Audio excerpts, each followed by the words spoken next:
Como forma de reconhecimento, deixe seu like e compartilhe estas informações. Capítulo 22. Rinas e trogloditas. Nota explicativa. A recente exposição de arte pré-histórica espanhola. Orientações equivocadas. O fóssil tradição e o fóssil osso. Transgressões da lei do espaço e do tempo. A humanidade despertou para a arte muito antes da chamada época paleolítica. A Idade Terciária, que a precedeu, conheceu a grande cultura da Atlântida. Os paleolíticos europeus vieram para a Europa de fora. Eles eram atlantes e pós-atlantes em plena decadência. Ensinos de HPB, homens primitivos, alguns consumados artistas. Já os hipogeus jainistas da Índia e do Egito primitivos estavam em seu auge quando começou a arte paleolítica da Europa. Os jainistas escavando como gigantes e esculpindo como joalheiros suas assombrosas criptas, convivendo com os negroides paleolíticos, como nossa civilização atual convive com outros povos africanos muito atrasados. Elefanta, Carli, etc. Esculturas rupestres. Como a ciência e a religião atlante se tornou secreta. O neófito, após sua iniciação, sai da caverna como de um segundo útero. As provas da terra, da água, do ar, do fogo e da mulher. É impossível afastar-se da ideia da continuidade religiosa, se quisermos julgar bem as pinturas trogloditas. Os bisontes de Altamira não são senão um simbolismo a mais da ternera sagrada de Parvati, ou seja, de nossa Mãe Terra, que era redonda para os antigos iniciados, assim como para nós. As provas desse argumento, multiplicáveis indefinidamente, estão em nosso livro de Gentes do Outro Mundo. Desdobramento astral do candidato na gruta. E justaposição inextricável de muitas dessas pinturas. Pinturas inconscientes, ou pinturas do astral? Ligação de todas essas coisas com 1000 detalhes de nossa biblioteca. Os Ogham-Craops, as runas, a Penatu, etc., etc., como, após tudo isso, o intuitivo pode adivinhar a proximidade do discutido mundo dos Rinas. Fim da nota explicativa. Os problemas que temos estado a estudar tornaram-se muito atuais com a recente exposição de arte pré-histórica espanhola, organizada pela Sociedade Espanhola de Amigos da Arte. No entanto, infelizmente, como acontece sempre devido ao nosso triste karma europeu, as orientações que começam a ser dadas a estes problemas tão obscuros estão, na nossa opinião, mal direcionadas, ao ponto de julgarmos necessário dar o alerta, sem prejuízo de lhes concedermos um estudo mais detalhado num outro dia. Desde logo, foi adotada uma base falsa para erguer a futura ciência da paleontologia humana e a de limitar o problema à Europa, melhor dizendo, a Espanha e a Aquitânia francesa, como se estas duas zonas fossem as únicas no mundo da pré-história, ou seja, quase como se tivessem sido o berço da humanidade paleolítica ou, pelo menos, a sua capital. Por outro lado, imbuídos os investigadores pelo nefasto preconceito positivista, buscam, cegos, o fóssil osso, perdoe-se o pleonasmo, buscam, cegos, dizemos, por fecharem voluntariamente os olhos perante o fóssil tradição e o fóssil história, que são também restos e restos sempre vivos. Com isso, cometem-se ao mesmo tempo duas graves faltas. Na primeira, contra a lei do espaço, que afeta todo o planeta, não apenas Espanha e Aquitânia, com cada facto terrestre, histórico ou pré-histórico. A segunda transgressão, contra a lei do tempo, que é a lei da contínua continuidade ao longo dos séculos, e mais ainda na religião, no mítico e no mágico, como tudo isto é, lei amplamente demonstrada pela arqueologia, que sempre encontra o templo cristão sobre as ruínas de mesquitas e sinagogas. Estas e aqueles sobre lugares outrora santificados pelo templo ibérico, o Dolmen, o Hatra, o Menir, etc., pelo mesmo motivo que São Agostinho indicou quando disse que o cristianismo, e em geral toda religião, é uma nova forma de uma religião eterna. Eterna no espaço, no tempo e na consciência. Eterna na continuidade, verdadeiro fio de Ariadne que nos permite remontar com passo seguro desde o recente até ao antigo e desde o antigo até ao pré-histórico.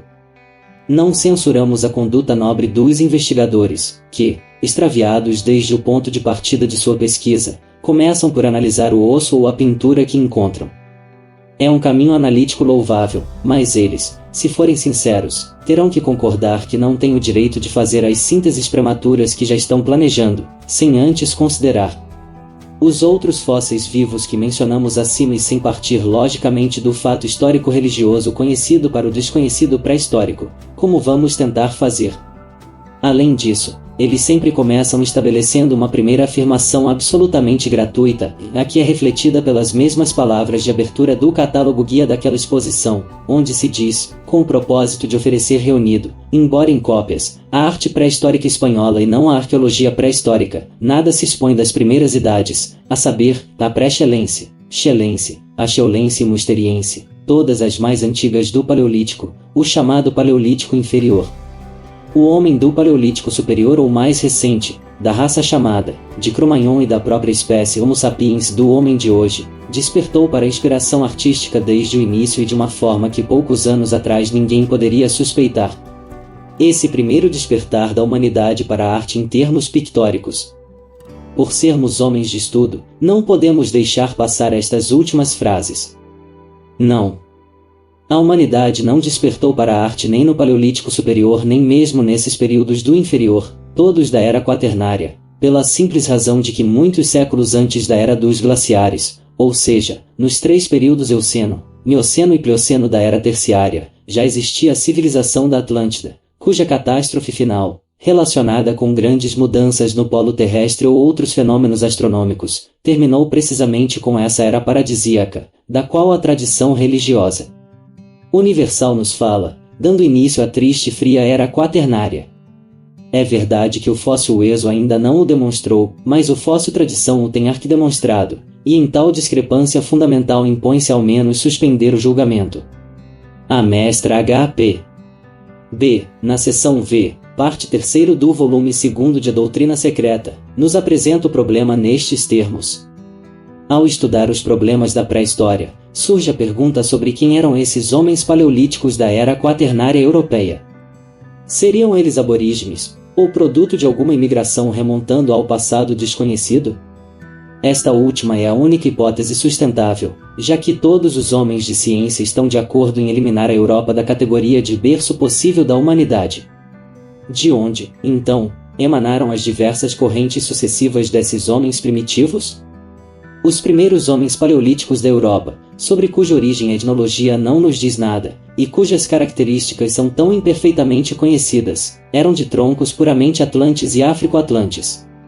Como diz Soltal, depois de Mamouto, os caçadores paleolíticos do Vale do Somme não tiveram origem naquele clima inóspito, mas vieram para a Europa de climas mais amenos. A Europa, na Era Quaternária, era muito diferente da Europa de hoje, pois estava então em mero processo de formação e estava unida à atual África Setentrional por um braço de terra que se estendia através do atual Estreito de Gibraltar, constituindo o norte da África, por assim dizer, uma prolongação da atual Espanha, enquanto um vasto mar enchia a Grande Depressão Saariana. Da dilatadíssima Atlântida, cuja massa principal afundou na Idade Miocena, restaram apenas as 2 grandes ilhas de Ruta e Daitya, com algumas outras pequenas. Assim, o tronco humano, genuinamente atlante, do qual eram em parte descendentes diretos os homens de grande estatura das cavernas quaternárias, imigraram para a Europa muito antes do período glacial, ou seja, em épocas tão remotas como o Plioceno e até mesmo o Mioceno da Era Terciária. Os pedernais miocenos, trabalhados, de Tenae, e os vestígios do homem plioceno descobertos por Capellini na Itália, atestam isso. Tais colonos eram degenerada prole da que fora outrora a gloriosa raça dos Atlantes, raça cujo ciclo começara a declinar desde o período Eoceno em diante. A conexão que os antepassados dos homens que habitaram as cavernas paleolíticas tiveram com os Atlantes é atestada pela exumação na Europa de crânios fósseis que se assemelham muito ao tipo caribe de mexicanos e peruanos, um mistério, verdadeiramente, para todos os que se recusam a sancionar a hipótese de um continente atlante anterior que servisse de ponte através do que é agora mar.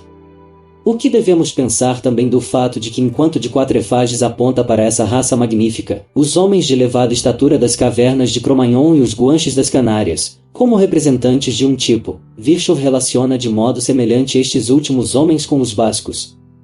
Por sua vez, Hetzius prova também a relação das tribos aborígenes americanas dolicocefálicas com estes mesmos Guanches. Deste modo, vão se estabelecendo mais e mais conexões. No que diz respeito às tribos africanas, outro ramo atlântico modificado pelo clima, etc., elas tiveram que penetrar na Europa pela região atualmente espanhola marroquina, que transformava o Mediterrâneo em um grande mar interior, como o atual Mar Cáspio. Muitos desses europeus, homens das cavernas, eram raças belas, como a de Cro-Magnon, mas, como era de se esperar, o progresso quase não existiu nesse vasto período, atribuído pela ciência à idade da pedra lascada. O impulso cíclico descendente deles pesava enormemente sobre os troncos assim transplantados, os ímpetos do karma atlante gravitavam sobre eles. Finalmente, o homem paleolítico deixou seu lugar para seu sucessor, desaparecendo quase por completo da cena. Quanto à habilidade artística desdobrada pelos antigos homens das cavernas, faz da famosa hipótese que os considera como aproximações do Pithecanthropus à luz, um absurdo tal que não necessita de nenhum Huxley ou de nenhum Schmidt para evidenciado. Sua própria habilidade em gravar não é senão um vislumbre da velha cultura atlante que, por atavismo, reaparece neles. Não se deve esquecer, enfim, que Donnelly considera a civilização europeia moderna como outro renascimento atlante análogo, à distância de longos séculos. O professor André Lefebvre, Filosofia Histórica e Crítica, parte 2ª, página 504, questiona, a respeito de tudo isso, e a passagem da era paleolítica para a neolítica foi feita por uma transição imperceptível, ou foi devida a uma invasão de celtas braquicéfalos? Não se deve esquecer que, àquela época, o leito do oceano se ergueu, e a Europa está completamente formada com sua fauna e flora típicas e o cão domesticado. Começa a era pastoral, entrando em períodos de pedra polida e bronze, que se sucederam com intervalos irregulares, cada vez mais confusos e de duração mais curta, ligando-se uns aos outros por meio de migrações e fusões étnicas. As populações primitivas europeias interrompem sua evolução especial e, sem desaparecer, são absorvidas por outras raças, por assim dizer, pelas ondas de sucessivas imigrações que vinham da África, talvez de uma Atlântida perdida, algo já impossível pela distância de tantos milênios desde a catástrofe, e, enfim, da prolífica Ásia. De um lado vieram os iberos, do outro, os pelasgos, lígures, sicanos, etruscos, etc., todos precursores da grande invasão ária. Quando declarações como as precedentes são feitas, os sábios logo exigem provas históricas, em vez de lendárias, para apoiar tais afirmações. É possível encontrar tais provas? Sim, com certeza, porque são tão abundantes que são esmagadoras para qualquer pensador livre de preconceitos. Uma vez que o estudante de ocultismo agarra o fio condutor, ele pode encontrar tais testemunhos por si mesmo. Apresentamos fatos e mostramos caminhos. Que o viajante os siga, pois tudo o que foi dito é mais do que suficiente para este século. Nota explicativa. E não apenas não houve progresso, mas também ocorreu uma franca decadência. O próprio catálogo Guia da Exposição nos diz: dos mais admiráveis desenhos pré-históricos, que são precisamente os mais antigos, há provas cientificamente comprovadas e indubitáveis de que correspondem às várias idades do Paleolítico Superior, sendo mais difícil, mas não impossível, presumir quais correspondem a cada uma das etapas que o constituem em Aurignaciense, Solutrense e Magdalenense, principalmente a esta idade. De qualquer forma, aqueles que pintaram ou gravaram nas cavernas da Cantábria espanhola ou da Aquitânia francesa, às vezes com tal visão genial da vida animal e com tanta liberdade de estilo na execução do desenho, eram homens tão primitivos que não conheciam outros instrumentos duros que não fossem a pedra talhada. O pintor delas não tinha a menor ideia também de cerâmica, e entregue por completo à caça para viver, desconhecia absolutamente a agricultura, a domesticação dos animais e a mais elementar construção de casas. A evidente surpresa que a todos produz a contradição entre a arte e a vida daqueles homens, que viviam na Espanha vários milhares de anos antes que começassem as mais antigas civilizações orientais do Egito e da Mesopotâmia, explica, se não justifica, a incredulidade dos sábios da Espanha mesma e de toda a Europa, quando da primeira descoberta da arte pictórica paleolítica pelo incompreendido Santuola. E observe-se a que contradições não se veem conduzidos nossos sábios por esse vão empenho de querer fazer, sem provas, mais antigo a tudo paleolítico que as antiquíssimas civilizações da Ariana e da Atlântida. Assim, quando falando dos hipogeus rainos, da Ásia, muito anteriores a tudo paleolítico europeu, também costumam dizer, como se diz na recente obra As Maravilhas do Mundo e do Homem, ao darmos os incomparáveis hipogéus templos dos Jainos, dos quais toda a arte troglodita e rupestre não é senão uma posterior e miserável caricatura, os Jainos eram umas gentes selvagens, com um gosto esquisito para a ornamentação, que é como se disséssemos que a esquisitice da arte reside no selvagismo, e a civilização, em ficar abaixo do selvagismo mesmo. Aqui estranhos absurdos não conduzem sempre às falsas promessas, cuja falsidade são precisamente nossos científicos os últimos em compreender. Se do Paleolítico ao Neolítico aquele arte decai, por que não ver no Paleolítico mesmo a Atlante decadência? Fim da nota explicativa. Essas provas históricas, de fato, existem, pois os monumentos que as constituem ainda estão de pé. Comecemos por eles. Os viajantes que, como Ferguson, percorreram a Índia cheios da conhecida vaidade europeia que caracteriza tudo que é jovem, seja homem ou povo, não puderam deixar de ficar pasmados com o número, a riqueza e a antiguidade dos templos subterrâneos que visitaram, alguns, como os de Elefantecarli, verdadeiras capelas sistinas do arte troglodita e rupestre mais prodigiosa, com muito mais razão do que a nossa pobre caverna de Altamira. Lá, em Carli, por exemplo, puderam ver não apenas pinturas rupestres, mas esculturas rupestres colossais e templos subterrâneos, escavados como topos, por inúmeras gerações de homens pós-atlantes, mais anteriores aos nossos degenerados negroides paleolíticos, pessoas que, no máximo, conviveram com eles, como hoje seus antecessores da África do Sul, com flechas e armas de pedra como único equipamento, convivem no mesmo planeta com Nova York, Berlim, Paris e Londres, cheias de carros. À medida que as casas ricas são adornadas com estátuas e boas pinturas, as da classe média apenas com pinturas medianas, e as dos camponeses com meras e detestáveis estampas multicoloridas, ou sem qualquer adorno, tudo que era opulência para esses povos era miséria entre os europeus paleolíticos. A iniciação religiosa de uns ocorria nesses suntuosos hipogéus intermináveis de Ellora, de Carli, de Nagumbek, de Elefanta, ou em outros hipogéus artificiais das pirâmides, sucessores dos do Alto Nilo que agora começamos a conhecer apenas superficialmente. A espécie de iniciação nâniga, bilízia e de outros povos bárbaros, que pelas evidências deve ter ocorrido nos adita de nossas cavernas com caçadores paleolíticos incultos, descendentes degenerados da civilização atlante, não ancestrais da oriental ou egípcia, sempre foi pobre em ideologia e recursos, e sua chave está revelada apenas examinando as pinturas recém-descobertas que o demonstram. Nota explicativa. Isso significa que a iniciação desses bandidos bilis, mencionados no capítulo 8 de Pelos Grotões e Selvas da Índia, pessoas que, como os Tugs e tantos outros bandidos de todos os tempos, passam por uma iniciação e são os mais supersticiosos, turbulentos e intrépidos do Indostão, próximo à cidade morta das montanhas Vindia. Fim da nota explicativa. Um exame comparativo das cavernas que exibem pinturas paleolíticas nos mostra que tudo nelas estava disposto como para uma iniciação.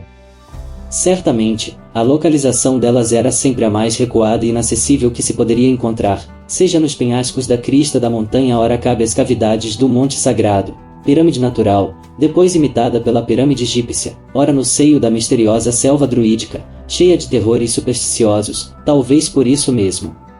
O local, além disso, costumava ser sublime e pitoresco, como ainda são hoje em dia alguns de nossos eremitérios, revestidos de prestígio milagroso que até mesmo as catedrais e basílicas não possuem.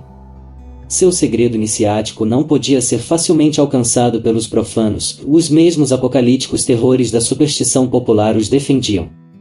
Quanto à origem desse segredo, é-nos dito nas tradições de a doutrina secreta que durante a primeira era da Atlântida, o conhecimento religioso, Vidya, Gnana, Gnosis, era de todos, mas, à medida que a humanidade se multiplicava rapidamente, multiplicavam-se também as idiosincrasias do corpo e da mente, que enfraqueciam. Nas mentes menos cultivadas e sãs, arraigavam-se exagerações naturalistas e suas consequentes superstições. Dos desejos e paixões até então desconhecidos, nasceu o egoísmo, e muitas vezes os homens abusaram de seu poder e sabedoria, até que, finalmente, foi preciso limitar o número dos conhecedores. Assim começou a iniciação. Cada país impôs um sistema religioso especial adaptado à sua capacidade intelectual e às suas necessidades espirituais, mas, como os sábios prescindiam do culto a formas simples, restringiram a muito poucos o verdadeiro conhecimento. A necessidade de encobrir a verdade para protegê-la de possíveis profanações foi sentida cada vez mais em cada geração, e assim, o véu, tênue no início, tornou-se cada vez mais denso à medida que o egoísmo pessoal ganhava mais força, até que, finalmente, se tornou mistério. Os mistérios iniciáticos foram estabelecidos em todos os países, e ao mesmo tempo procurou-se evitar toda contenda e erro, permitindo que nas mentes das massas profanas arraigassem crenças esotéricas inofensivas, adaptadas inicialmente às inteligências vulgares, como contos de fadas rosados para crianças. Fim da parte 1.